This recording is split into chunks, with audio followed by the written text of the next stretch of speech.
بسم اللہ الرحمن الرحیم رب اشرح لی صدری ویسر لی امری واحلل عقدۃ من لسانی یفقهوا قولی اللہم لا سہل الا ما جعلتہ سہلا وانت تجعل الحزن اذا شئت سہلا ربی یسر ولا تؤثر اللہم فقہنا فی الدین اللہم فقہنا فی الدین اللہم انی اسألک علما نافعا ورزقا طیبا وعملا متقبلا اللہم انت اجعل القرآن ربیع قلوبنا وجلاء حزننا وذہب ہمنا آمین یا رب العالمین۔ چلیے دیکھتے ہیں سورہ آل عمران پارہ نمبر 3 آیت نمبر 56۔ فَأَمَّا الَّذِينَ، لیکن وہ لوگ جو کفروا جنہوں نے کفر کیا، فَأُعَذِّبُهُمْ تو میں انہیں ضرور عذاب دوں گا، عذاباً شدیدہ، عذاب سخت، فی الدنیا دنیا میں، والآخرتی اور آخرت میں، وَمَا لَهُم مِّن نَاصِرِينَ اور نہیں ہوگا ان کا کوئی مددگار۔ اب یہاں پر کفر سے کیا مراد ہے کہ اللہ تعالیٰ کی آیات کا انکار کرنا، مسیح علیہ السلام کا انکار کرنا، عیسیٰ علیہ السلام کا انکار کرنا، ان کی پیدائش کا انکار کرنا، ان کے اوپر اٹھائے جانے پر انکار کرنا، کیونکہ کچھ لوگوں نے تو اس بات کو مانا ہی نہیں کہ ان کو اللہ تعالیٰ نے اوپر اٹھا لیا۔ انہوں نے کیا سوچا کہ ہم نے تو انہیں پھانسی دے دی۔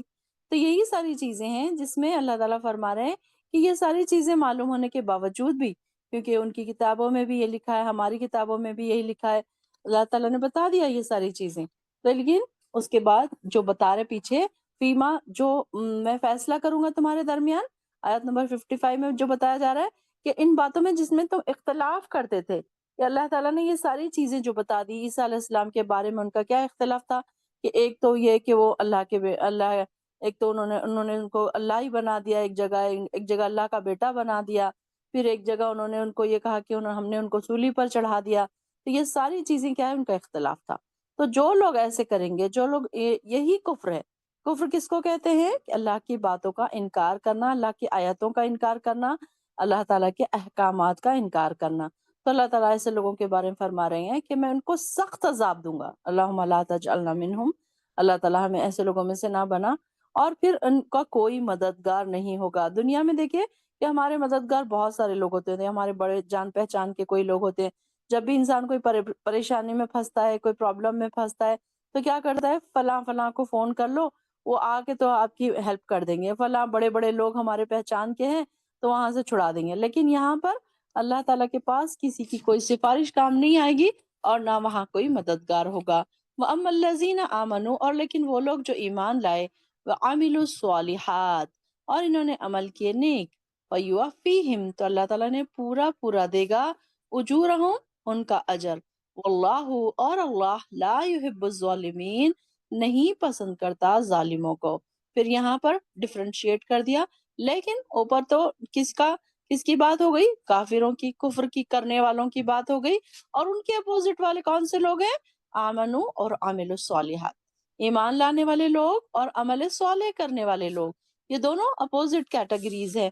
اوپر والی آیت میں 56 میں ایک کیٹیگری بتائی گئی ہے، کون سے لوگ، فَأَمَّا الَّذِينَ كَفَرُوا، پھر نیچے کون سی کیٹیگری بتائی گئی ہے، فَأَمَّا الَّذِينَ آمَنُوا، دونوں لوگ دیکھیے اپوزٹ بات آ رہی ہے نا، سیم کہ اللہ تعالیٰ فوراً اچھے لوگوں کی بھی بات کرتا ہے، برے لوگوں کی بھی بات کرتا ہے، نیک لوگوں کا بھی ذکر کرتا ہے، برے لوگوں کا بھی ذکر کرتا ہے، فوراً جنت کا بھی ذکر کرتا ہے، دوزخ کا بھی ذکر کرتا ہے، دونوں چیزیں ہم دیکھتے ہیں کہ ساتھ ساتھ چلتی رہتی ہیں۔ تو یہاں پر اب بتا دیا گیا ہے کہ لیکن جو لوگ ان میں سے، ایسا نہیں ہے کہ سارے لوگوں کو اللہ تعالیٰ عذاب دے گا، پھر یہاں پر بتا دیا گیا کہ جو لوگ ایمان لائے، اللہ پر ایمان، کتابوں پر ایمان، ہم نے کیا پڑھا تھا، ایمان کے کون کون سے جز ہم نے پڑھے تھے،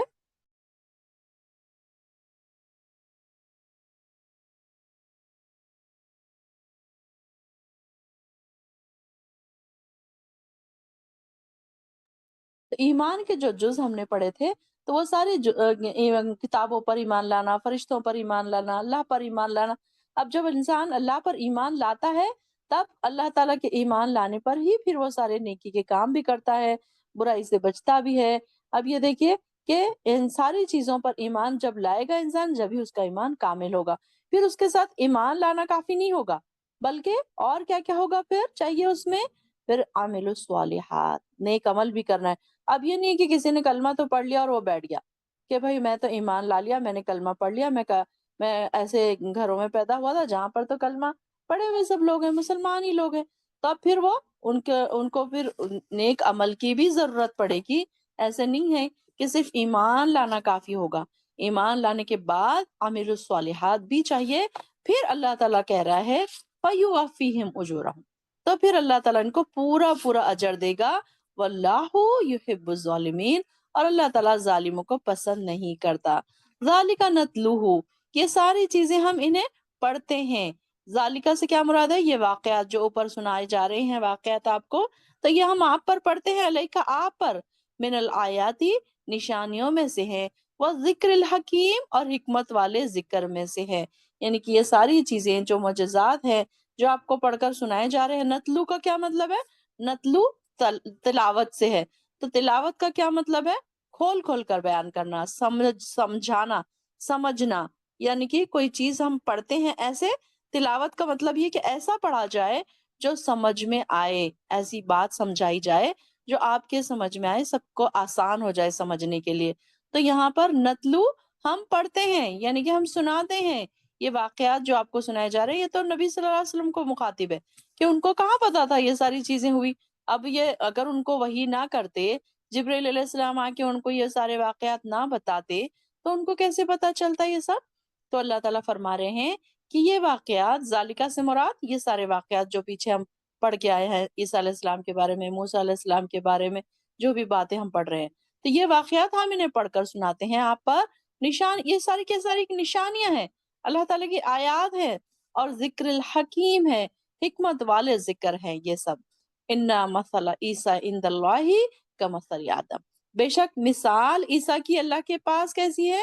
مثال مانند آدم کی، خلقہ من تراب، اللہ تعالیٰ نے مٹی سے پیدا کیا آدم کو، ثم پھر قالا کہا، لہو اس کو، کن ہو جا، فیکون تو وہ ہو گیا، کیا ہو گیا؟ وہ انسان بن گیا۔ وہ پہلے مٹی کا ایک پتلا بنایا اور اس کو کہا کن، تو وہ کیا ہو گیا؟ پھر ایک انسان بن گیا، زندہ جیتا جاگتا انسان بن گیا۔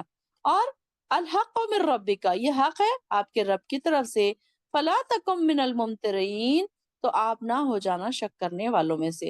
یعنی کہ عیسیٰ علیہ السلام کو بھی اللہ تعالیٰ نے کیا کیا؟ ایک ان کے روح القدس کے ذریعے، اور صرف ماں سے پیدا کیا، اور یہاں پر آدم علیہ السلام کو اللہ تعالیٰ نے بنا ماں باپ کے پیدا کیا۔ اور یہ اللہ تعالیٰ کے لیے کوئی مشکل نہیں ہے، اللہ تعالیٰ دونوں بھی طریقوں سے، تینوں بھی طریقوں سے، کیسے بھی اللہ تعالیٰ جیسے چاہے ویسے انسان کو پیدا کر سکتا ہے۔ اللہ تعالیٰ کا بتانے کا مقصد یہی ہے کہ میں انسان کو بغیر ماں باپ کے بھی پیدا کر سکتا ہوں اور بغیر باپ کے بھی پیدا کر سکتا ہوں، جیسے کہ میں نے آپ کو بتایا کہ 3 مثالیں ہمیں قرآن میں ملتی ہیں، ایک بغیر ماں باپ کے، ایک بغیر باپ کے، اور ایک ماں باپ کے ساتھ۔ تو کیوں بتائی جا رہی ہے ساری چیزیں ہم کو؟ تاکہ آپ شک کرنے والوں میں سے نہ ہو جائیں۔ فمن حاجہ کا، پھر کوئی آپ سے جھگڑا کرے، فی ہی اس میں، کس میں؟ عیسیٰ علیہ السلام کے بارے میں، من بعد ما جاءک، بعد اس کے کہ آ گیا آپ کے پاس، من العلم، صحیح علم، فقل تو آپ کہہ دیجئے، تعالو آؤ، ندعو ہم بلاتے ہیں، ابناءنا اپنے بیٹوں کو، و ابناءکم اور تمہارے بیٹوں کو، و نساءنا اپنی عورتوں کو، وَنِسَاءَكُمْ اور تمہاری عورتوں کو، وَأَنفُسَنَا اور اپنی جانوں کو، وَأَنفُسَكُمْ اور تمہاری جانوں کو، ثُمَّ نَبْتَهِلْ پھر ہم گڑ گڑا کر دعائیں مانگیں، فَنَجْعَلْ لَعْنَةَ اللَّهِ اور کریں گے اللہ کی لعنت، عَلَى الْكَاذِبِينَ جھوٹوں پر۔ تو دیکھیے اب یہ والی آیت، آیت نمبر 61 کو کیا کہا جاتا ہے؟ جلدی سے چیٹ باکس میں لکھے دیکھیں کون لکھتا ہے جلدی سے، یہ آیت کو کون سی آیت کہا جاتا ہے؟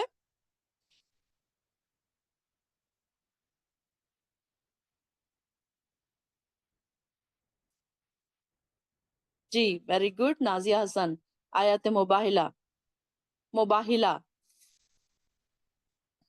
Very good. چلیے اس آیت کو کیا کہتے ہیں؟ آیت مباہلہ۔ مباہلہ کا کیا مطلب ہے؟ کہ گڑ گڑا کر دعا مانگنا یا بد دعا دینا، کسی کو بد دعا دینا بھی ہے اس کا۔ نبتہل کا کیا مطلب ہے؟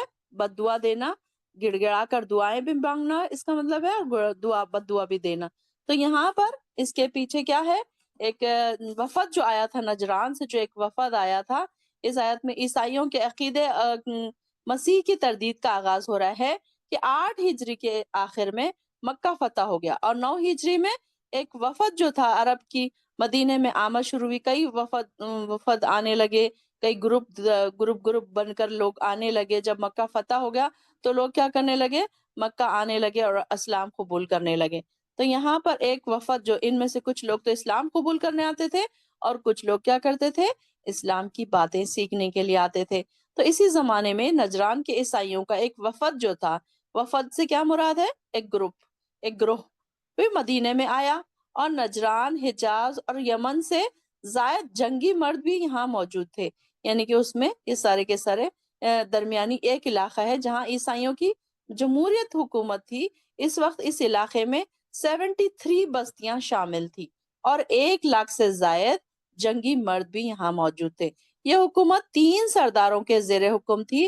ایک عاقب کہلاتا تھا، جس کی حیثیت امیر قوم کی مذہبی پیشوا کی، مطلب ایک امیر قوم کی تھی. جو دوسرا اسید کہلاتا تھا، دوسرا جو تھا سید کہلاتا تھا، سوری، جو ان کے سیاسی اور ساری چیزوں کی نگرانی کرتا تھا. اور تیسرا سخف، یعنی کہ پادری یا لاٹ پادری کہلاتا تھا. تو جو ان کا ابو الحارث بن علقمہ تھا. تینوں سردار 60 آدمی سمیت اپنے ہمراہ 60 آدمی اپنے ساتھ لے کر مدینہ پہنچے. یہ لوگ جنگ نہیں کرنا چاہتے تھے کیونکہ اب مسلمانوں کی ایک مضبوط حکومت قائم ہو چکی تھی. اب وہ اسلام بھی قبول کرنے پر تیار نہیں تھے، اور ان کا مذہبی جو پیشوا تھا ابو الحارث بن علقمہ ایک عربی نسل آدمی تھا، تو حقیقت کو سمجھتا بھی تھا، مگر محض دنیاوی مفادات کی خاطر وہ پادری بن گیا تھا. اور آدمی ذہین اور سمجھدار تھا، لیکن لہٰذا عیسائیوں نے اس کی خاطر اور آؤ بھگت کی اور مال و جا سے اس کو نوازا تھا. اس کی آمد کا مقصد صرف یہ تھا کہ بحث و مباحثہ میں مسلمانوں کو لاجواب کر دے. اب یہ دیکھیں کہ ان کے پاس آرگیومنٹس بھی بہت ہوتے تھے، دلائل بھی بہت ہوتے تھے. کسی بھی بات کو پروف کرنے کے لیے کیا ہوتا ہے کہ آرگیومنٹس کی ضرورت ہوتی ہے، دلیل کی ضرورت ہوتی ہے. آپ اگر کسی سے بات کرنے بیٹھے کہ ہمارے قرآن میں یہ لکھا ہے، ہمارے اسلام میں یہ لکھا ہے، آپ سے سامنے والا اتنے آرگیومنٹ کرے گا. آپ کے پاس دلیلیں ہونی چاہیے. اگر آپ کو اتنی نالج نہیں ہے تو آپ دلیلیں نہیں دے سکتے. تو یہ جو تھے کہ بڑے عقل مند تھے، بڑے پڑھے لکھے لوگ تھے. ان میں بھی کچھ ایسے کہ جو ان کے پاس دلیلیں بہت زیادہ تھی. تو انہوں نے کیا سوچا کہ ہم جائیں گے اور مسلمانوں کو لاجواب کریں گے. اور تو انہوں نے کیا کیا، آتے ہی رسول اللہ صلی اللہ علیہ وسلم سے ان کے مسیح علیہ السلام کے موضوع پر بحث شروع کر دی. اور تو کہ تم لوگ جب یہ تسلیم کرتے ہو، انہوں نے کیا کہا کہ جب تم لوگ یہ تسلیم کرتے ہو کہ عیسیٰ علیہ السلام معجزانہ طور پر بن باپ کے پیدا ہوئے، پھر تم یہ بھی تسلیم کرتے ہو کہ یہودی انہیں مارنے پر قادر نہیں ہو سکے اور انہیں آسمانوں پر اٹھا لیا گیا. تو یہ صفات کسی بندے کی نہیں ہو سکتی. تو انہیں کلمت اللہ اور روح اللہ بھی تسلیم کرتے ہو تم. اور پھر اس سے بڑھ کر ان کی الوہیت کی کیا دلیل ہو سکتی ہے؟ یعنی کہ الہ صرف یہی ہو سکتے، الوہیت مطلب الہ ہونے کی دلیل. تو انہوں نے کہا کہ جب تم یہ ساری چیزیں مانتے ہو کہ عیسیٰ علیہ السلام یہ سب چیز تھے، بغیر باپ کے پیدا ہوئے اور پھر اللہ تعالیٰ نے ان کو اوپر بھی اٹھا لیا، یہ ساری صفات ہے، کلمت اللہ ہے، یہ ساری چیزیں جب تسلیم کرتے ہو تو یہ کیوں نہیں تسلیم کرتے کہ وہ وہی الہ ہے؟ تو آپ کی عادت، آپ صلی اللہ علیہ وسلم کی عادت تھی کہ جب کوئی ایسی صورتحال پیش آتی تو فوراً جواب دینے کی بجائے وحی کا انتظار فرماتے. تو آپ نے انہیں صاف کہہ دیا کہ اللہ تعالیٰ کی طرف سے وحی آنے پر میں تمہیں ان باتوں کا جواب دوں گا. اس موقع پر اس سورہ کی تقریباً 30 آیات نازل ہوئی، جن میں سیدنا یحییٰ علیہ السلام، سیدنا عیسیٰ علیہ السلام کا پیدائشی ذکر، اور اس میں ان کے عقیدے الوہیت کا، مسیح کا پورا وجود. خلاصہ یہ کہ اگر سیدنا عیسیٰ علیہ السلام کی پیدائش معجزانہ طور پر ہوئی تو اسے اللہ کی قدرت کا کرشمہ تو کہا جا سکتا ہے، لیکن ان کا اپنا کوئی کمال نہیں ہے کہ انہیں الہ تسلیم کیا جائے. اب جیسے کہ اب ان کی پیدائش تو ہوئی، لیکن اس میں عیسیٰ علیہ السلام کا کیا کمال ہے جو ان کو الہ بنا دیا جا رہا ہے؟ وہ تو اللہ تعالیٰ کی اذن سے ہوا. تو اگر سیدنا عیسیٰ علیہ السلام مردوں کو زندہ کرتے ہیں تو اس میں بھی تو وہ بھی صاف کہہ دیتے تھے کہ میں اللہ کے اذن سے یہ کام کر رہا ہوں. پھر یہی صورتحال ان کے مطلب اوپر اٹھائے جانے کی بھی ہے کہ اللہ تعالیٰ نے ان کو ان یہودیوں سے بچایا اور اپنی طرف اٹھا لیا۔ تو عیسیٰ علیہ السلام تو اپنی مدد کے بھی محتاج تھے، وہ الہ کیسے بن سکتے؟ یعنی کہ وہ تو اپنے آپ کو بچا بھی نہیں سکتے تھے نا اس وقت۔ تو یہاں پر یہ ساری چیزیں، ایک یہ آیت مباہلہ کہا جاتا ہے کہ انہوں نے ان سے بحث و مباحثہ کرنے کے لیے ان سے بات کی اور ان کو کہا کہ آپ کیا کریں، آپ آئیں، آپ بھی آئیں، آپ کے ہم بھی آتے ہیں۔ انہوں نے کیا کہا کہ ہم کیا کرتے ہیں کہ ہم اپنے بچوں کو اور اپنی بیویوں کو لے کر آئیں گے اور خود بھی حاضر ہوں گے اور اللہ سے گڑ گڑا کر دعا کریں گے کہ جو ہم میں سے جھوٹا ہے اس پر اللہ کی لعنت ہو۔ یعنی کہ ان کا یہ کہنا تھا کہ ہم ایسے کرتے ہیں کہ ہم اس بات کی بحث کرنے کے بجائے ہم ایسے کھلے میدان میں آتے ہیں، آپ بھی لے کر آ جائیے، ہم بھی لے کر آ جائیں گے اپنے سارے لوگوں کو، اور پھر ہم کیا کریں گے، اللہ تعالیٰ سے دعا کریں گے کہ اللہ اگر ہم میں سے جو بھی کوئی جھوٹا ہے تو پھر کیا کر تو ان کو ان کے اوپر تو اللہ کا عذاب نازل کر۔ تو یہاں پر جب اس آیت میں مباہلے کا جو طریقہ کار بیان کیا گیا، جب یہ آیت نازل ہوئی اور آپ نے انہیں سنائی تو وہ کہنے لگے ہمیں کچھ سوچنے کا اور مشورے کرنے کی مہلت دی جائے۔ پھر جب ان کی مجلس قائم ہوئی، انہوں نے کیا کیا کہ جب انہوں نے دیکھا کہ یہ آیت آپ صلی اللہ علیہ وسلم نے ان کو سنائی پڑھ کر، تو پھر انہوں نے کیا کیا کہ جا کر اپنے الگ ہو کر اپنی ڈسکشن کی اپنے لوگوں سے۔ تو اس میں جو ایک عقل مند شخص تھا، بوڑھا شخص تھا، تو انہوں نے کہا کہ اے انصار نصارہ کے گروہ، تمہیں معلوم ہے کہ اللہ نے بنی اسماعیل میں سے ایک نبی بھیجنے کا وعدہ کیا تھا، اور ممکن ہے کہ وہی نبی ہو۔ جو باتیں اس نے کہی وہ صاف اور فیصلہ کن ہے، اور اگر تم لوگوں نے مباہلہ کیا تو تمہاری کیا، تمہاری نسلوں کی بھی خیر نہیں ہوگی۔ بہتر یہی ہے کہ ہم ان سے صلح کر لیں اور اپنے وطن کو لوٹ جائیں۔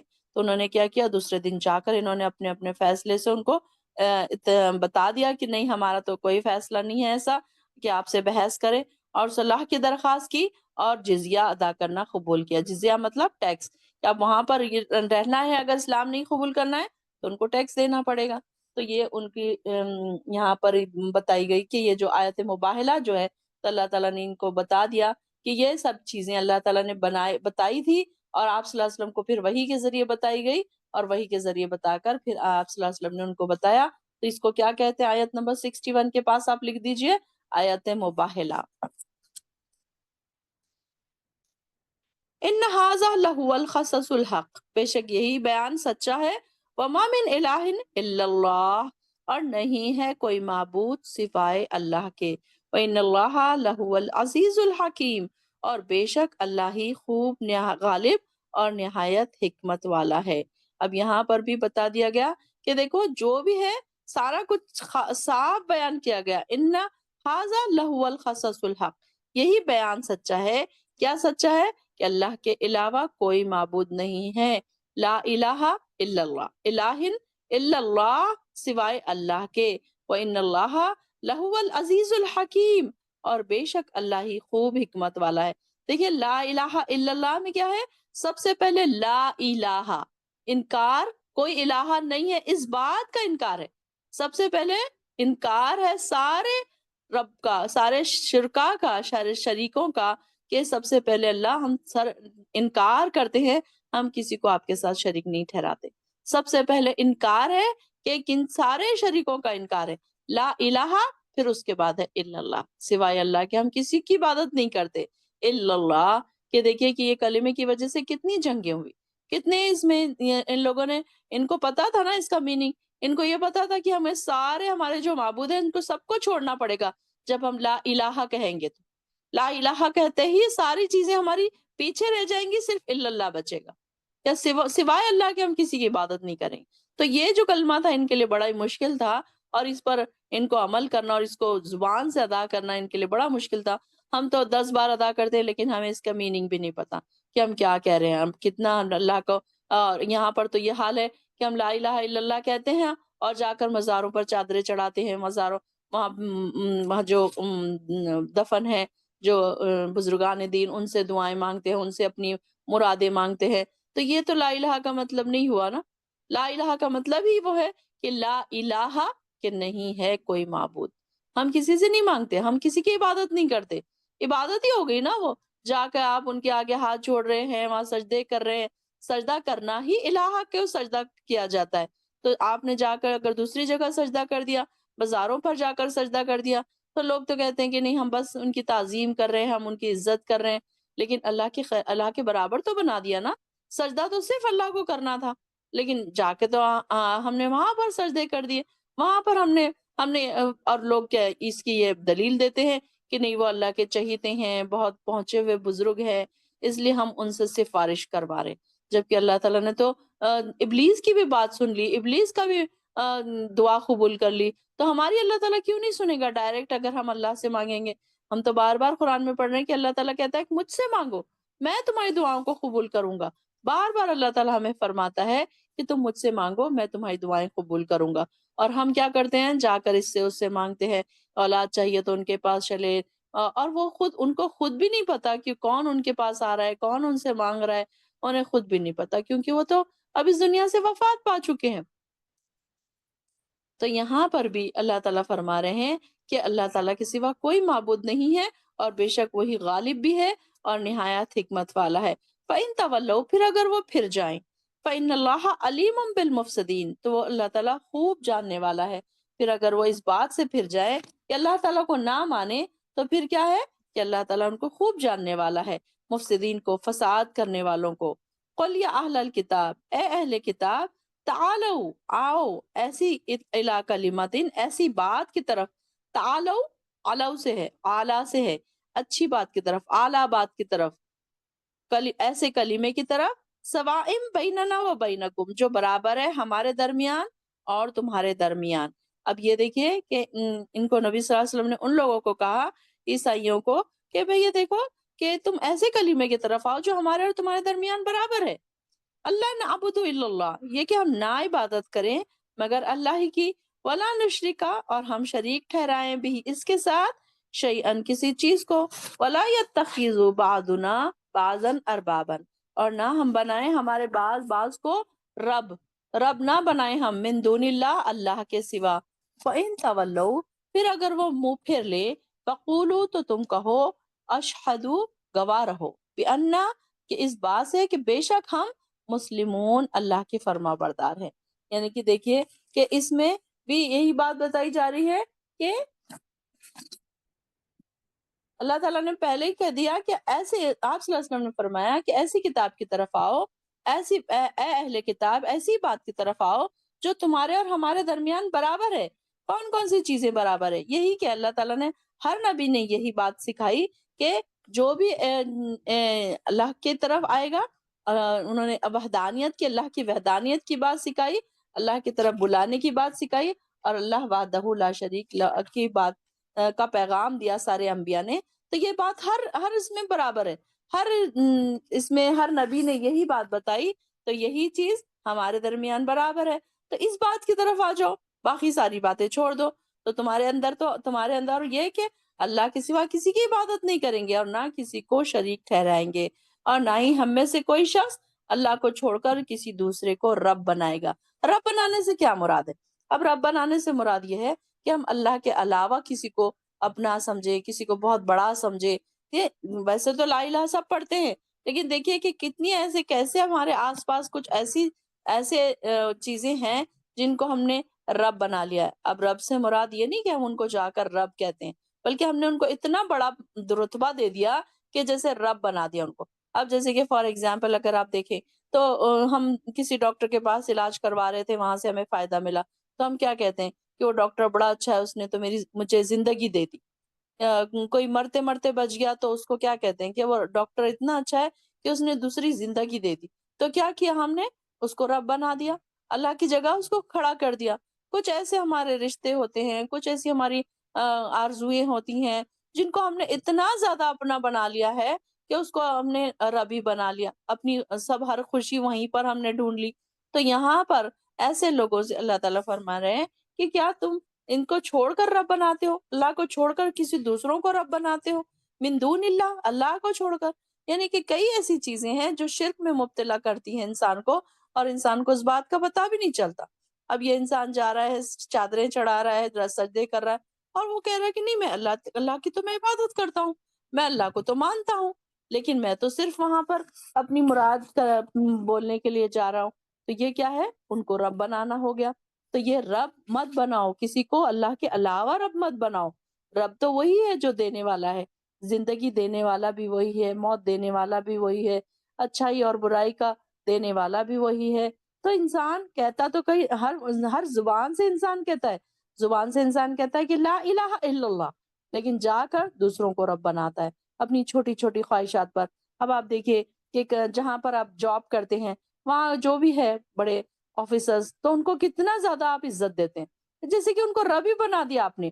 ان کے پاس اپنی عزتیں ڈھونڈتے ہیں، ان کے پاس وہ ساری چیزیں ڈھونڈتے ہیں کہ جیسے کہ اب وہ دیں گے تو ہم لیں گے، وہ نہیں دیں گے تو ہمارے پاس کچھ بھی نہیں، اگر وہ ہمیں جاب سے نکال دیں گے تو ہم بھوکوں مر جائیں گے۔ مطلب یہ کہ انسان چھوٹی چھوٹی چیزوں میں ایسی جگہ چلا جاتا ہے اور اس کو احساس بھی نہیں ہوتا کہ اس نے کس کس کو رب بنا لیا ہے۔ یا اہل الکتاب، اے اہل کتاب، لما تحاجون، کیوں تم جھگڑتے ہو فی ابراہیم، ابراہیم کے بارے میں، وما انزلت، اور حالانکہ نہیں نازل کی گئی، تورات والانجیل، اور انجیل، الا من بعدہ، مگر اس کے بعد، افلا تعقلون، کیا پھر تم نہیں عقل رکھتے؟ یعنی کہ ابراہیم کے بارے میں یہ لوگ کیا بحث کرتے تھے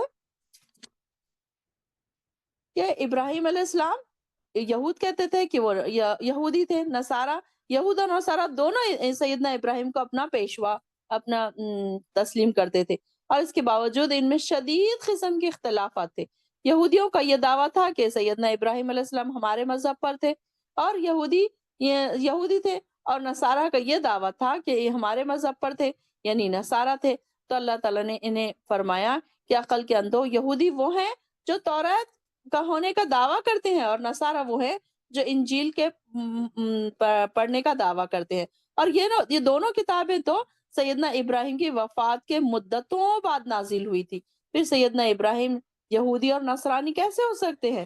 تو یہاں پر یہ بات بتائی جا رہی ہے کہ نہ وہ یہودی تھے اور نہ وہ نصرانی تھے، پھر تم ان کو کیسے ہی کہہ سکتے ہو کہ تورات تورات 100 سال بعد نازل ہوئی اور انجیل 3000 سال بعد نازل ہوئی ابراہیم علیہ السلام کے۔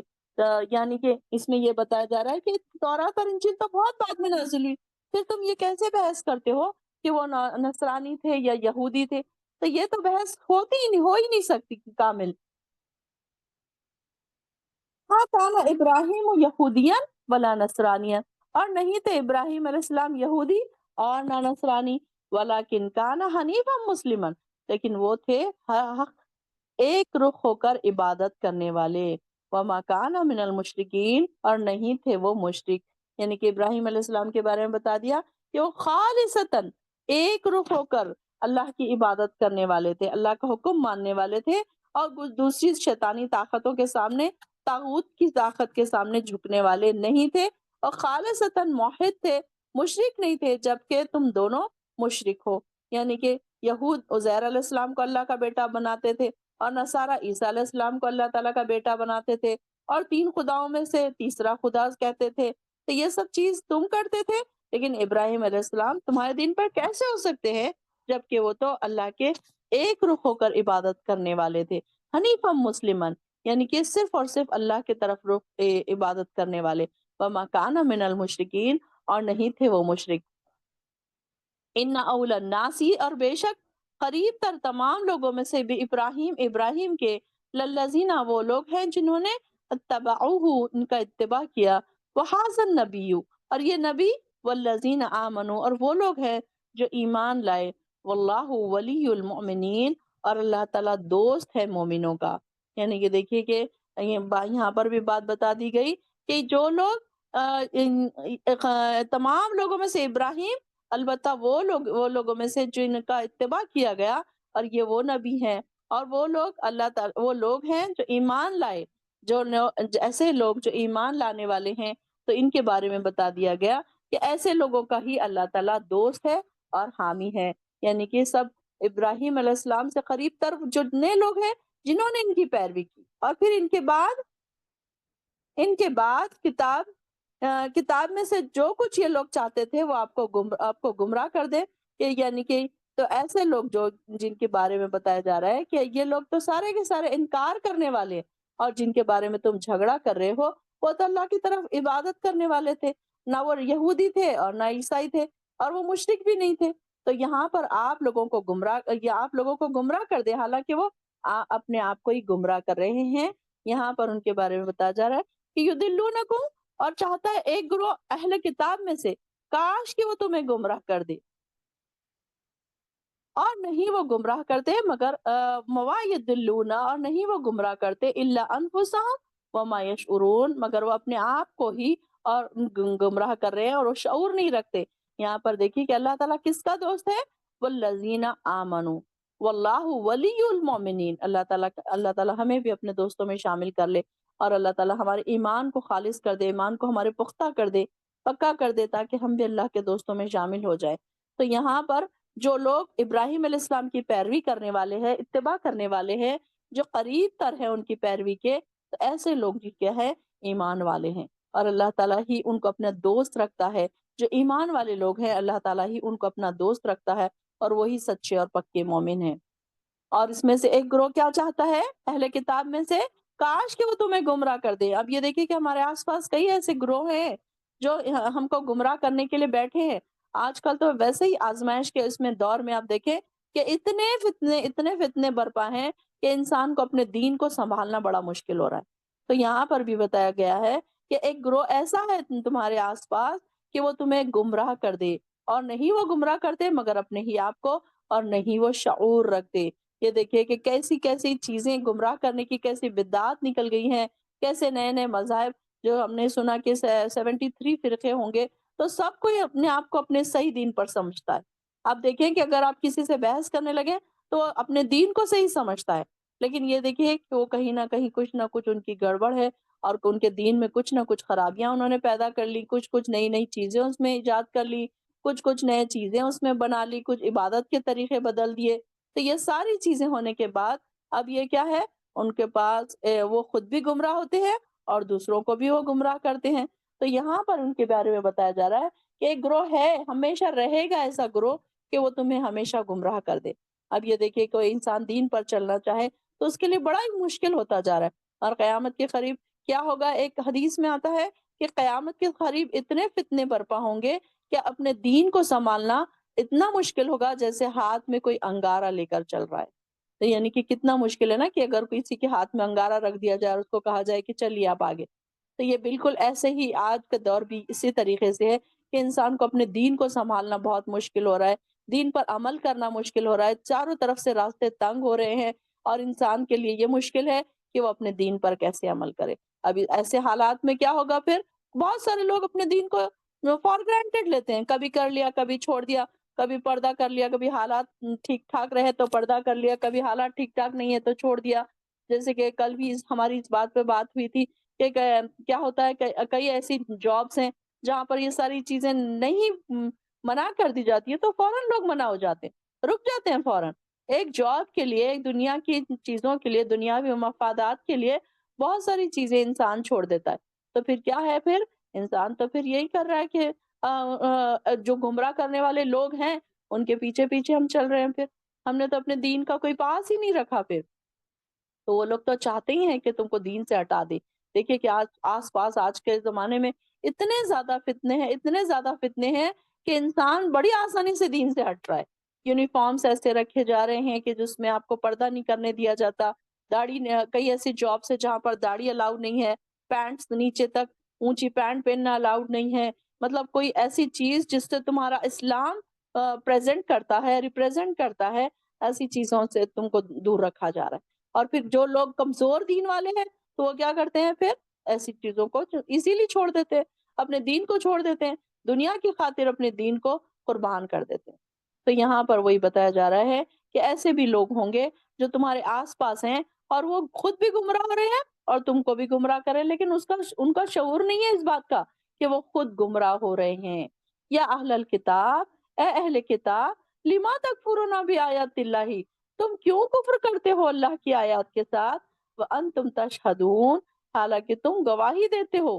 جب تم گواہی، اہل کتاب سے کہا جا رہا ہے کہ جب تم گواہی دے رہے ہو کہ اللہ ایک ہے، تو پھر کیوں تم ایسا کر رہے ہو اے اہل کتاب تم اللہ کی ان آیات کو کیوں انکار کرتے ہو جن کی تم خود گواہی دیتے ہو؟ یعنی کہ ان کے پاس ان کی کتابوں میں بھی یہی لکھا ہوا ہے، ان کے انبیاء نے بھی یہی ساری چیزیں بتائی ہیں، پھر اس کے باوجود بھی تم اللہ کے خلاف آ، گواہی دے رہے ہو؟ یعنی کہ گواہی دینے سے مراد کہ تم گناہ کے کاموں میں پڑ رہے ہو اور کفر کر رہے ہو، اللہ کی آیات کو انکار کر رہے ہو، کفر کر رہے ہو، حالانکہ تم تو گواہی دینے والوں میں سے تھے کہ یعنی کہ ان کے پاس کتاب تھی، ان کے پاس ساری گواہیاں تھی، نبی آئے تھے، نبی نے بھی انہیں ساری چیزیں بتا دی تھی، اس کے باوجود بھی انہوں نے کیا کیا؟ اس کا انکار کر دیا اور فتنوں میں پڑ گئے۔ اور پھر اسی طریقے سے ان کو کہا جا رہا ہے کہ تم خود گواہی دینے والے تھے، تم خود اللہ کے فرما بردار تھے، اور تم ہی ایسے ہو گئے کہ تم نے ہی سارا کچھ بدل لیا۔ آیت نمبر 70 تک رکھتے ہیں انشاءاللہ۔ وآخر الدعوانا ان الحمد للہ رب العالمین۔